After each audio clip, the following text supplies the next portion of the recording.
Hola hermanos, tengan todos buenas noches, espero se encuentren con bien, orando por ustedes cada día, recordándoles en mis oraciones. Quisiera compartir unos videos, unos devocionales diarios con ustedes en el libro de Santiago. Si me acompañas en tu Biblia, Santiago capítulo 1, versículo 1 y 2. Les repito, Santiago capítulo 1, versículo 1 y 2, que dice así: Santiago, siervo de Dios y del Señor Jesucristo, a las 12 tribus que están en la dispersión, salud. Hermanos míos, tened por sumo gozo cuando os halléis en diversas pruebas. Entonces, sabemos que esta breve carta fue escrita nada más y nada menos que por Santiago o Jacobo, el medio hermano de nuestro Señor Jesucristo, aproximadamente entre los años 44 al 49 después de Cristo. Y vemos que en el versículo 1 fue dirigida a las 12 tribus, esto es, a todos los creyentes judíos que estaban en la dispersión, que se hallaban dispersos, ¿sí?, por todo el mundo, ¿sí? Ahora, en estos 5 capítulos, algo que vamos a ver es que el libro de Santiago es un manual práctico para la vida cristiana, tanto así que muchos comentaristas lo comparan con el libro de Proverbios del Antiguo Testamento, diciendo que Santiago es el proverbio del Nuevo Testamento, ya que hace mucho énfasis en el vivir la vida cristiana sabiamente, ¿sí? Ahora, Santiago,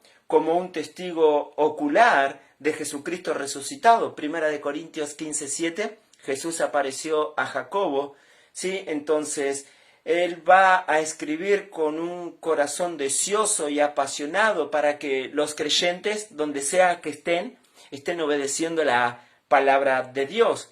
Y es así que, comenzando desde el versículo 2 hasta el versículo 11, en el capítulo 1, Santiago va a hablar a los creyentes acerca de cómo podemos enfrentar las pruebas. ¿Cómo podemos nosotros los creyentes enfrentar las pruebas?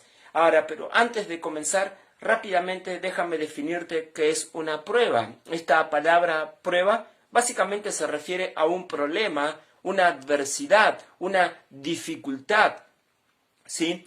Y vemos que Santiago menciona diversas pruebas. Estas pruebas, estas dificultades, estas adversidades van a venirnos de diferentes maneras, ¿sí? Y debemos afrontarlas como creyentes. El hecho de que sea hijo de Dios no significa que estamos exentos, que no nos va a pasar nada. Vamos a pasar por dificultades, vamos a enfrentar adversidades, vamos a ser probados, ¿sí? Pero vamos a ver que en el versículo 2, Santiago nos va a ayudar, ¿sí?, a través de la palabra de Dios, a cómo nosotros los creyentes podemos afrontar esos momentos. Estamos viviendo tiempos en los cuales podemos llamar los tiempos de dificultad y adversidad que el mundo entero está viviendo, pero cómo nosotros los creyentes debemos afrontar estos tiempos que estamos viviendo. Y bueno, quisiera responderte a través de los consejos que nos comparte Santiago en la palabra de Dios, en sus epístolas, y él nos da el secreto de cómo enfrentar los tiempos de prueba, cómo podemos enfrentar las pruebas, las dificultades, las adversidades. Y en el capítulo 2 quisiera hoy compartirte la primera manera, y es justamente con gozo. ¿Cómo podemos enfrentar las pruebas? Bueno, podemos enfrentarlas con gozo.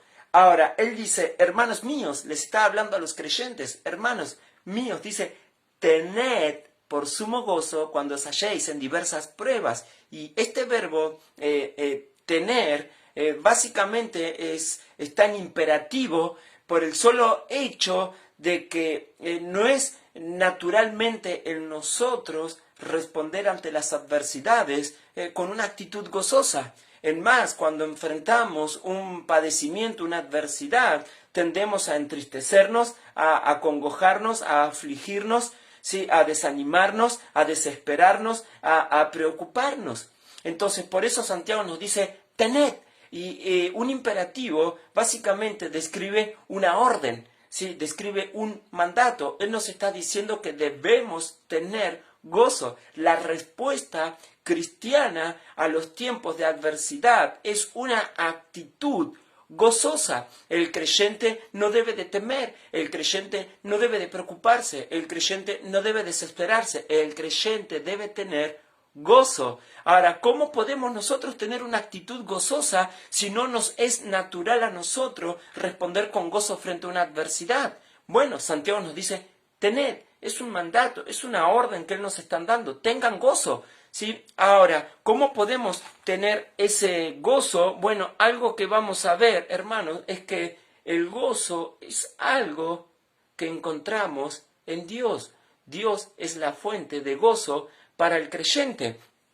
Puedes observar, por ejemplo, cómo el apóstol Pablo nos lo enseña en la epístola de Filipenses, que es conocida como la epístola del gozo. Pablo estaba pasando tiempos de dificultad, estaba pasando por momentos de adversidad. Él había sido encarcelado por causa de la palabra de Dios. Había sido encarcelado por causa de llevar el mensaje de Cristo a las personas. Pero vemos que el apóstol Pablo encontró en Dios una razón para gozarse. Fíjate en el capítulo 1, versículo 4, siempre en todas mis oraciones rogando con gozo por todos vosotros. Él encontró en Dios una manera de gozarse, ¿sí? Orando a Dios por otros creyentes. Entonces Pablo encontró una razón para gozarse en Dios, es orar a Dios por los otros creyentes. En el versículo 18, ¿qué pues? Que no obstante, de todas maneras, o por pretexto o por verdad, Cristo es anunciado, y en esto me gozo y me gozaré aún. Él encontró una razón de gozarse en Dios en el hecho de que el Evangelio seguía siendo predicado. El hecho de que el Evangelio, hermanos, se sigue predicando es una razón para Pablo para gozarse en Dios.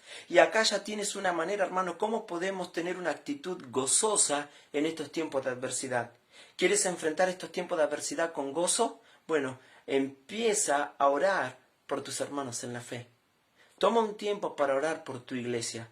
Toma un tiempo para orar por cada uno de tus hermanos con nombre y apellido y recordarles con gozo.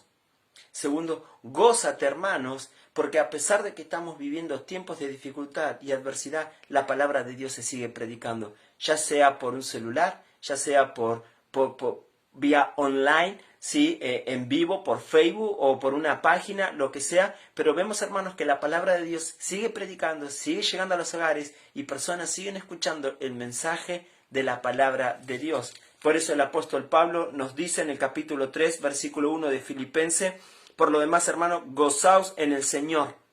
Sí, en el capítulo 4, versículo 4, regocijaos en el Señor. Otra vez digo, regocijaos. Con esto que quiero decirte, hermano, sí, que las dificultades que estamos pasando son oportunidades para que podamos regocijarnos en Dios. Entonces, quisiera concluir, hermano, llevándote a la reflexión. ¿Cómo estás enfrentando en tu vida estos tiempos de dificultad y adversidad que estamos pasando en nuestro país y en el mundo entero? ¿Cómo estás reaccionando en estos momentos? ¿Estás entrando en pánico? ¿Estás preocupado qué es lo que nos va a pasar? ¿Tienes mucho miedo? ¿O estás buscando en Dios una razón para gozarte en Él? Hermanos, ten gozo. No entres en preocupaciones. No entres en desesperación y pánico. Mejor busca a Dios, que es la fuente de gozo. ¿Cómo puedes gozarte en Él? Bueno, orando a Dios por tus hermanos en la fe. Toma un tiempo hoy para orar por nuestros hermanos. Oremos por nuestra iglesia, hermano. Oremos por cada uno de nuestros hermanos que no nos estamos viendo por un tiempo. Y nos extrañamos, quisiéramos estar reunidos, pero tomemos un tiempo para en nuestro hogar orar los unos por los otros. Regocíjate, hermano, en que la palabra de Dios se sigue predicando. Hay adversidad, no podemos abrir la iglesia, estamos encerrados en nuestros hogares por resguardo de nuestra vida y nuestra salud, pero estás escuchando la palabra de Dios. Puedes regocijarte en eso, hermano, que la puedes escuchar en un celular, que la puedes escuchar en un Facebook. La palabra de Dios se sigue predicando. La palabra de Dios no está presa, la palabra de Dios va a seguir corriendo y va a seguir siendo glorificada. Hermanos, regocíjate en Dios. Amén. Dios quiera, hermano, este es mi deseo. Gocémonos en el Señor. Dios mediante, mañana seguiremos charlando cómo enfrentar los tiempos difíciles.